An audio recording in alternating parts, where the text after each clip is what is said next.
Assalamualaikum warahmatullahi wabarakatuh. Senang sekali bisa kembali dan menemani Anda semua dalam program acara Kata Mutiara bersama saya Muhammad Denny dan guru kita tercinta Habib Ahmad Mustaba. Assalamualaikum Habib. Waalaikumsalam Bang Denny. Hayakumullah warahmatullahi wabarakatuh. Ahlan wa sahlan Bang Denny. Amin Habib. Masya Allah. Habib sehat Habib ya? Sehat alhamdulillah, khair wa afiyah. Alhamdulillah. Semoga Habib sehat terus Habib. Amin. Biar Antum juga juga insyaallah. kita ada juga belajar sama Habib. Amin. Sama-sama Bang Denny. Antum juga sehat selalu insyaallah. Amin Habib. Habib, ini kan seperti biasa Habib, kita akan mengupas kata per kata dari kalam Al-Imam Abdullah bin Alwi Al-Haddad Habib. Dan juga sebelumnya kita udah banyak banget mengupas kata-kata beliau yang kemarin tentang niat dan tekad Bib, dan juga sekarang kita ngebahas tentang apa ini Bib? Masya Allah Bang Denny, jazakumullah khair. Nah, ini Masya Allah hikmah demi hikmah kita lalui nggak terasa ya. Sudah ke hikmah ke-16 sekarang. Di sini Imam Haddad.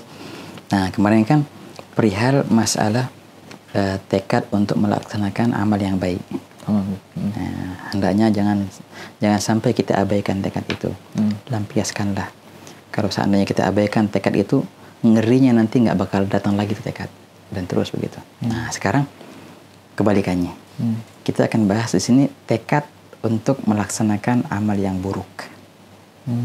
Bagaimana kita menyikapinya? Ya, jelas sekali, simpelnya sebegini. Kalau tekad yang baik, kita harus langsung untuk melampiaskannya dan jangan diabaikan. Kebalikannya, tekad yang buruk harus kita abaikan dan jangan kita lampiaskan. Kenapa? Nah di sini Imam Haddad membahas masalah itu. Ini subhanallah, ini berat sebenarnya Bang, ini berat. Dan subhanallah, semua amal itu kan, baik pun baik atau buruk, semua awal mulanya di hati. Awal mulanya dengan tekad.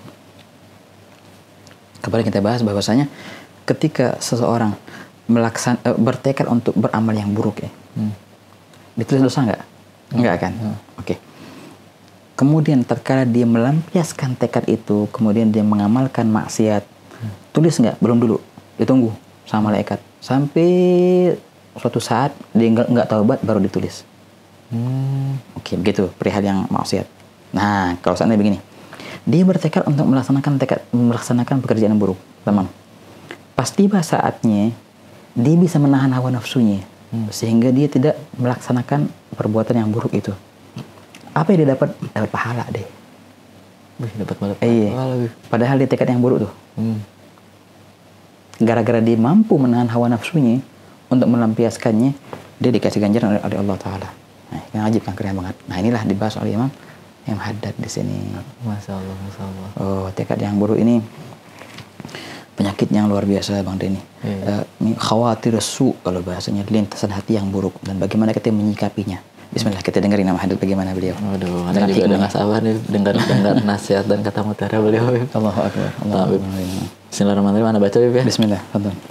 Bismillahirrahmanirrahim. Wa qala radhiyallahu anhu wa nafa'ana bi.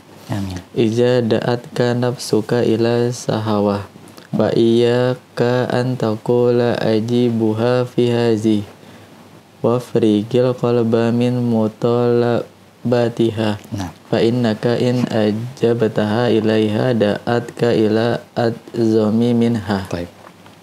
Waqala idza da'atka nafsuka ila syahwah. Naam. فإياك أن تقول أجيبها في هذه وأفرغ القلب من مطالبتها فإنك إن أجبتها إليها دعتك إلى أعظم منها. Beliau berkata, إذا دعتك نفسك, bila mana hawa nafsumu mengajakmu ila syahwah, untuk melampiaskan syahwatmu. Artinya di sini kita dibisikin untuk melakukan pekerjaan yang tidak baik. Terlintas di hati kita untuk mengamalkan pekerjaan yang buruk, yang maksiat. Maka apa? Fa'iyyaka, maka hati-hati. Antaqul, hati-hati, jangan engkau berkata ujibuha fi hadhihi wa ufarrighul qalb min mutalabatiha. Enggak apa deh, kali ini aneh nurut, kemudian aku akan mengosongkan hatiku dari tuntutannya di kemudian hari. Enggak apa deh, kali ini enggak apa deh. Kali ini aja. Habis itu sudah. Jangan, kata yang ada, jangan kayak gitu. Kenapa jangan? Fa innaka in ajabtaha ilaiha, karena sesungguhnya engkau bila mana menurutinya kali ini, da'atka ila a'dhamma minha, maka dia akan mengajakmu ke perkara yang lebih dahsyat dari yang sekarang. Begitu. Dan nggak bakal terlepas. terus masuk dalam lingkaran kegelapan.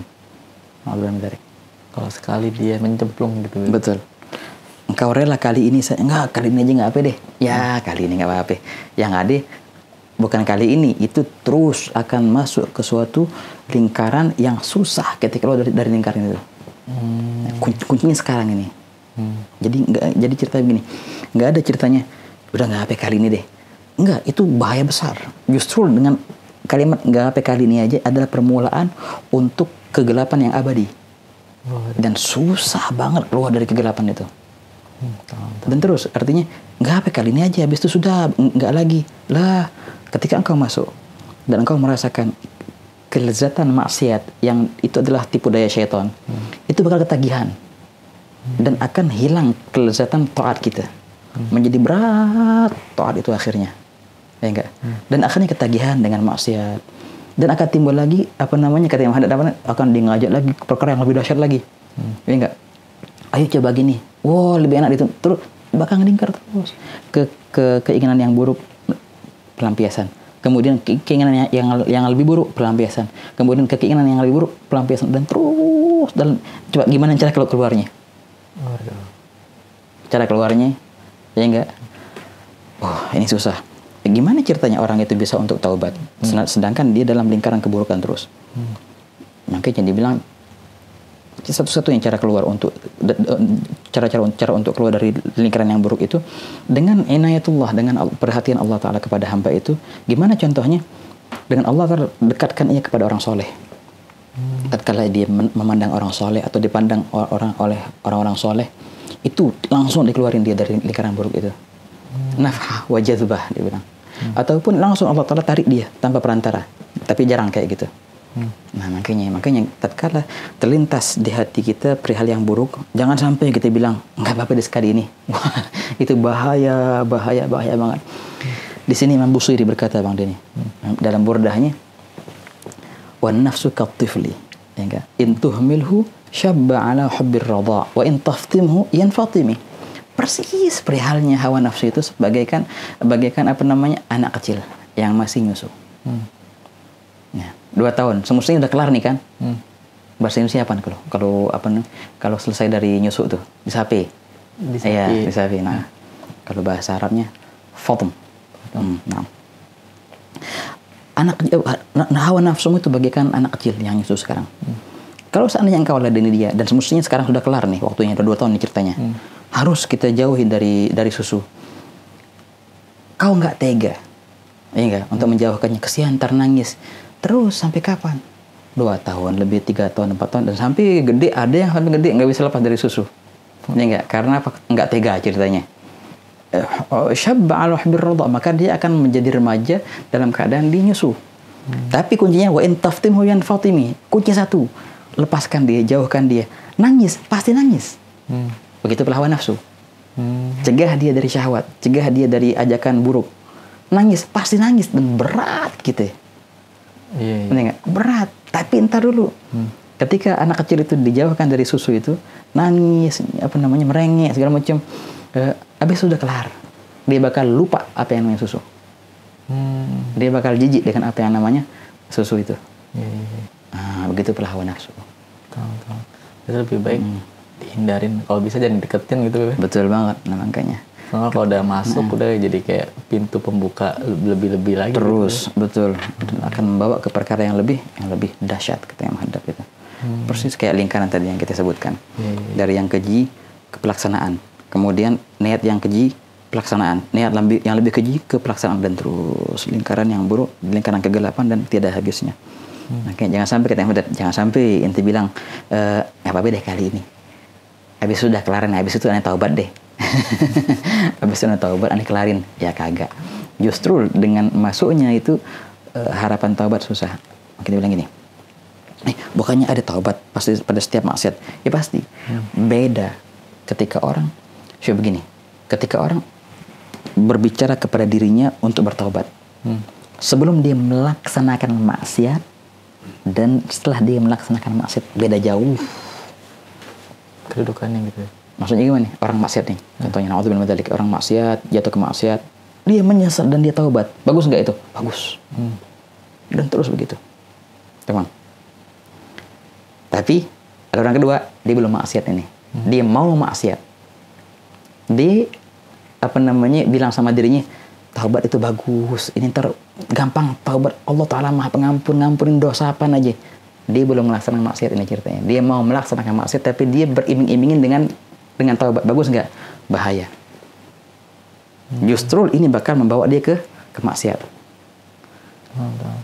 Yang baik itu dia udah tahu gitu, Beb. Iya, dilaksanain. Kalau ini kan dia nggak tahu dia terjebak dalam dosa. Betul. Dia taubat gitu. Yang lebih parah itu, Beb. Itu dia. Orang sudah jatuh ke maksiat, kemudian dia taubat, bagus. Orang mau maksiat dan dia ngingetin Allah Maha Pengampun, Allah Maha mengampuni segala dosa. Ya artinya apa artinya? Makanya Imam Syafi'i pernah ditanya. Hadza ajib Imam Syafi'i. Waruya cerita yang sama oleh Imam Ahmad bin Hanbal. Ada seorang datang ke beliau dalam keadaan nangis sedih. Beliau berkata, "Wahai Imam," dia berkata, "Wahai Imam, apakah ada taubat bagi orang yang telah membunuh?" Seorang pembunuh mesti nggak dikasih kesempatan untuk taubat. Langsung secara spontan Imam Syafi'i bilang, ada taubat dan nggak bakal Allah Ta'ala tutup pintu taubatnya. Pergi tuh orang tuh. Gak lama kemudian ada orang lagi sama mukanya merah. Gal, wahai Imam, dia nanya Imam Syafi'i, wahai Imam, apakah orang yang membunuh itu dikasih taubat? Imam Syafi'i bilang, enggak. Orang yang ngebunuh nggak bakal dikasih taubat oleh Allah Ta'ala, nggak bakal Allah Ta'ala ngampuninya. Pergi tuh orang. Murid-muridnya bingung. Imam Syafi'i kok lain jawabannya, padahal pertanyaan sama.